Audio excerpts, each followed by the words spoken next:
Hello, this is Michael Hexter, and welcome to Politics 2100 here on YouTube. So this episode is the first in what I'm calling climate solutions.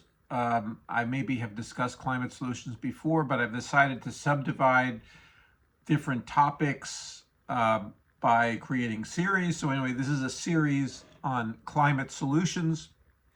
And I'm calling this episode Towards a parentheses Dutch-inspired revolution in traffic engineering. So what I'm doing here is I'm renaming something that some people in a community I would call urbanists or have talked about as using the example of the Netherlands or the example of Copenhagen or the example of Paris, France, as a beacon for other cities around the world.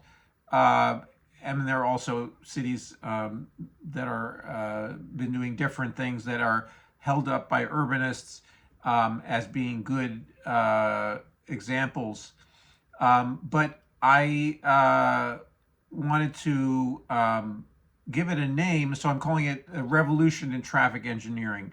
And I think that's a good name for it. It kind of abstracts from using very concrete, specific cities and talking about more where the action is. And I mean, there's also action in the politics of it and the funding of it, but then there's also in the design of it. And so traffic engineering is the professional area where these changes will be enacted. In other words, where people will apply themselves, people who have civil engineering degrees often, and they design traffic systems, they design roads, crossings, they design sidewalks, and they do it according to laws or regulations in various jurisdictions, either on the county level, the state level,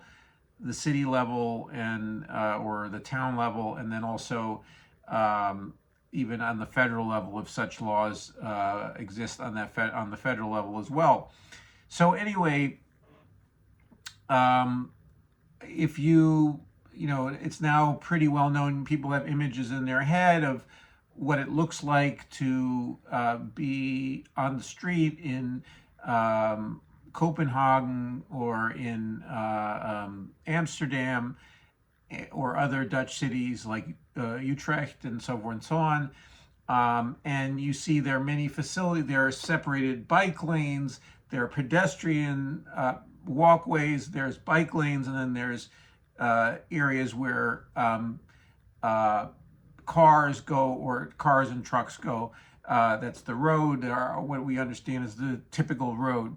And there are also then other areas which there's the Dutch name called Woonerf, okay, where the cars are going so slowly that there's an intermingling, and the bikes for that matter, there's an intermingling of all traffic participants in one area. So in other words, the speed limit is so low and the streets are so designed that there is in a way no need for lines and so forth and so on, that people will just drift along either in their vehicle, their either electric or internal combustion powered four-wheeled enclosed vehicles like cars and trucks, or on bikes or on electric scooters or kick scooters or on their 2 feet, and they're just walking along.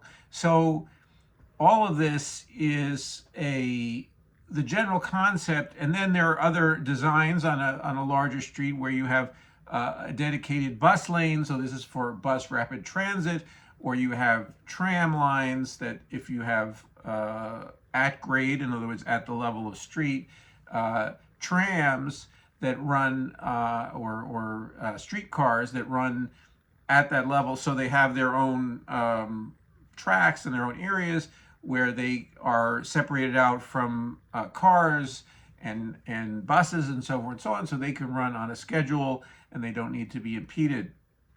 And that requires obviously some more space. If you have an area for pedestrians, an area for bikes, an area for cars, and then an area for rail transit, even light rail, you could say, could also run that way. So, and that requires a wider street area.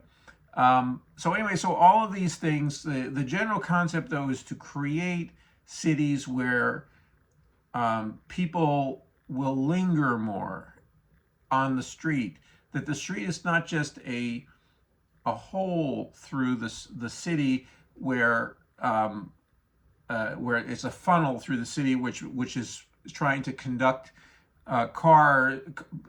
fast vehicles that can go 25, 30, 40 miles an hour, even 50 miles an hour, or the equivalent of,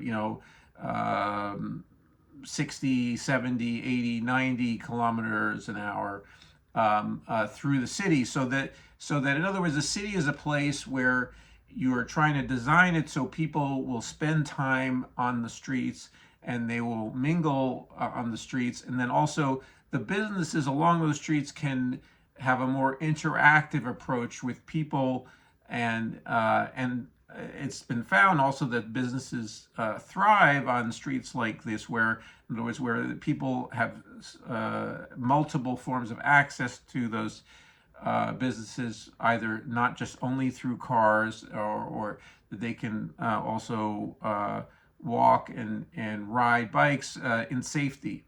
So there are large portions of the United States. I live in one. Okay, I'm close to New York City, but I am in a suburb in New Jersey, and where the streets are not really designed for bikes. There are no sharrows, which are the very superficial, icons on a regular street saying, remember, everybody share the road with each other. So that's where the word sharrow comes. So share the road with bikes, so forth and so on. Don't run over the bike, so forth, to the motorists. And that's the absolute minimum form of pro-biking traffic design. So there's not even those in this town where I live.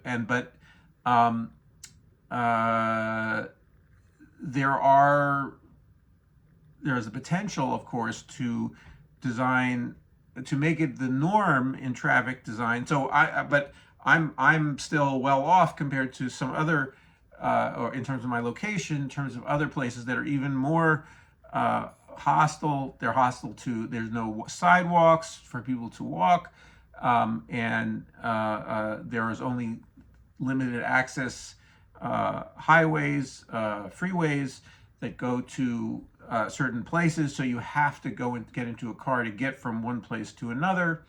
And also the same way with rural highways, that there's no safe place, there's no safe demarcation for someone to go in a lightweight vehicle along, or to walk along the verge of those. There are accidents that occur, there are deaths that occur due to that. And the amount of traffic deaths have gone up in the United States for pedestrians and also other traffic participants. So this is a major problem, and this is a climate solution, because we want to minimize the use of heavy vehicles, either electric, or, in other words, a vehicle of maybe 3,000, 4,000 pounds, meaning 1,200 to 1,500 kilograms to 2,200 kilograms even. That large vehicles are required, and that is there's a lot of embodied carbon and embodied energy in creating those vehicles, and then lots of energy used to propel them, even if they are also electric and they could use a solar panel, so forth and so on, um, uh, we want to open up the possibility that it's an optional, that it's basically to make the United States car optional is a way that I like to describe it. And I haven't seen many people repeat that language. I believe it's original with me. But anyway, to make the United States car optional, to make Canada car optional, to make Mexico car optional, but also safe. And to do that, we need this revolution in traffic engineering. So the traffic engineers need to create a best practices for the entire profession, and then present that in a way to lawmakers and to the public, and say, you know, look, we as traffic engineers believe this is a better way to design streets. Now there'll be people who resist that. So it's not so. I think that some of this, the impulse for this needs to come, or a lot of the impulse needs to come from people who decide they don't want to be wedded to a car. Now I am, let me put a parenthesis here. I am for increasing electromobility in every way possible. And so I don't see the revolution in traffic engineering as being an impediment to doing that. I think we need to be doing simultaneously both things. In other words, getting the auto industry to convert to electric vehicles as soon as possible, sooner than they've pledged to do, and creating incentives via mostly the federal government is the easiest way to do this, so that there's a retooling of the auto industry, so it converts to creating battery electric vehicles, and also to bias that also toward lighter weight vehicles. Now that's a hard sell in the United States, because unfortunately the car makers have focused much of their innovation or their electrification on larger vehicles like the Hummer EV and even the Rivian, both SUV and pickup truck, as well as Tesla has tended to go toward their larger vehicles as being, even though they're sort of mid-sized vehicles are probably their best sellers, but they also have quite large vehicles. And it's not something that, we can dictate from, and say, you shouldn't be converting over to these electric vehicles. But I think there needs to be a framework where traffic engineers and where municipalities and states, so forth, and the federal government create a template for making the roads safe for everybody, and also for lighter weight vehicles. And this is this requires also a revolution in mindset, because the love of the enclosed vehicle, and especially the large enclosed vehicle, and especially the large, menacing, high-grilled closed vehicle, is about an arms race and about an armoring of the person in a very imposing, threatening jacket or suit of armor. And this armoring comes from a psychological place, comes from a cultural place in the United States, that this revolution in traffic engineering, let's say, makes that it's not directly in conflict with it, but it's pretty close. It's pretty close in conflict with it. In other words, if one in a rural area, or if one has the business need to have a large vehicle, and that could be, one could conceivably use the Rivian pickup truck, for instance, as a and Rivian also makes a Amazon delivery van. Okay, so electric one. So these are use vehicles that require large cargo spaces and so forth and so on, or let's say having a larger cargo space might be beneficial in that in the current routes that these companies have made, which are based on the automobile or on the truck, the panel truck, the last mile delivery truck in a auto-centric or enclosed vehicle centric city. So they're using these vehicles, and so it'd be better to have them do so in some description of a electrified delivery vehicle, a four-wheeled large vehicle. But if we redesign traffic and in cities so that a smaller vehicle might be able to get more quickly to the destination with the goods, and may be able to reload at a depot, within a couple of miles of where they need to actually deposit their goods, or even 5 miles. They might be able to use a cargo bike or a quadricycle, which is a lighter four-wheeled vehicle that isn't entirely encased in a very heavy metal shell, and goes only maybe maximum 25 miles an hour or something. So many of the vehicles we're talking about are that the new EVs are trying to excuse the word, trump the power and acceleration of the fossil fuel, the already oversized and overpowered fossil fuel vehicles that they're competing with. They're saying, like, look, we are más macho, we are more macho than that's an echo of an old commercial. But anyway, that we are more macho than the fossil fuel internal combustion, let's say, whatever, Silverado or Suburban, Chevrolet Suburban, or the Cadillac Escalade, very large SUVs with high grills, among other things. So they make, the Hummer EV, or the Rivian EV, the Rivian, I'm sorry,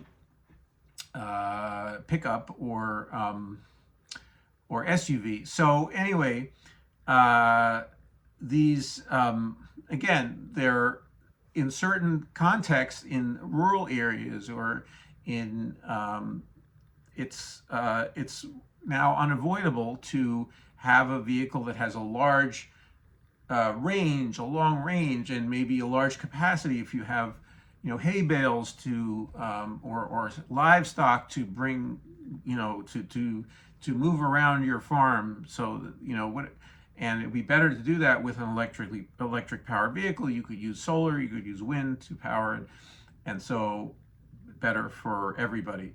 And so, but there are many, if we design most people do not live in remote areas. Most people live in some town or city or suburban area. Most of their trips are within 5 to 10 miles of where they live. And so they could do those things in lighter weight vehicles, and often with better health, in terms of if they could cycle, if they could contribute some to the power, if they use an e-bike, or just moving around in a more, if you use an e-scooter, you could, your balance, it helps you with your balance to do that, rather than just to sit in a vehicle and you need to stand upright rather than sit in a comfortable chair. So all of these things, and we see this revolution happening, whether the advocates of big, vehicles like it or not. we see more and more people using e-mobility of various kinds. And so we need to design streets to make that e-mobility safer for both those participants and also other participants on the road, because or on the sidewalk. So creating a revolution in traffic engineering also quasi solves or gets us on the road to solving the problem, for instance, of e-bikers being lawless and or bikers and e-bikers and not regarding the safety of pedestrians well enough. In other words, if those people on those vehicles are given a place on every road, and they're also then they're not discriminated against, but they are allowed to use the full potential of their if they have an e-bike that's a 25-mile-an-hour e-bike, there should be a mid. This is something that I've proposed on my Twitter thread a couple times. A mid-speed lane, okay, that's on the edge of the vehicle lane where people go 40 miles an hour, which is about 65 kilometers an hour, or, in a four-wheeled vehicle. Well, if they have a two-wheeled vehicle and they're wearing a helmet, they could go 30 or 25 miles an hour. So, and potentially, I'm not against licensure for some of those higher speed vehicles. I think that it makes sense to, for people to get some training or something on them so that they,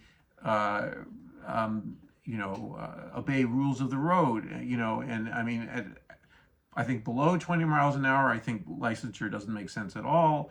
I think it's counterproductive. But when you go into these higher levels of vehicles that have assists. I'm not talking about someone who's a super fit on a bicycle and can routinely go over 20 miles an hour because they're so fit. They tend to be people who are wearing helmets already and so forth and so on, and they're unusual, outliers in terms of, their abilities. But anyway, so there needs to be ways to make room for these different types of participants and these technologies.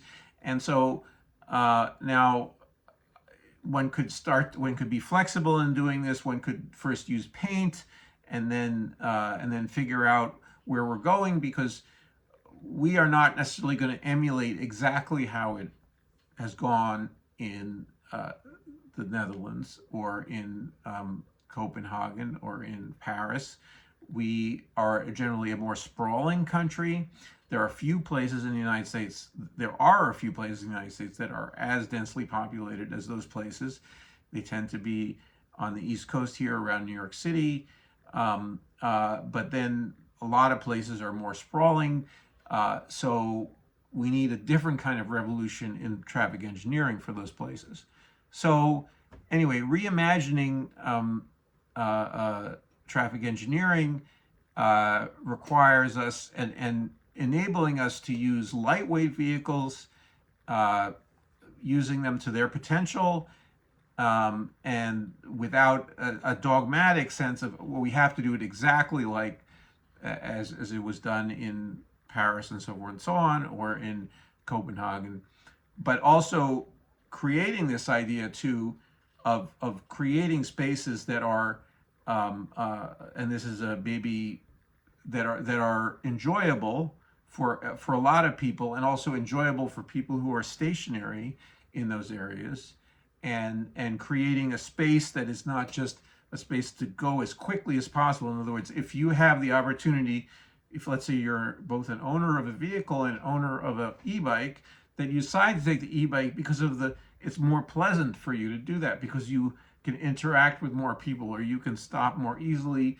and decide, and you can get, potatoes here, and you can get your eggs there, or whatever it is that you want to, or, shop for some present for someone, and you don't feel the need to go as quickly as possible through a town to some mall or other. and then another mall, and so forth and so on, to get all the things that you want to purchase.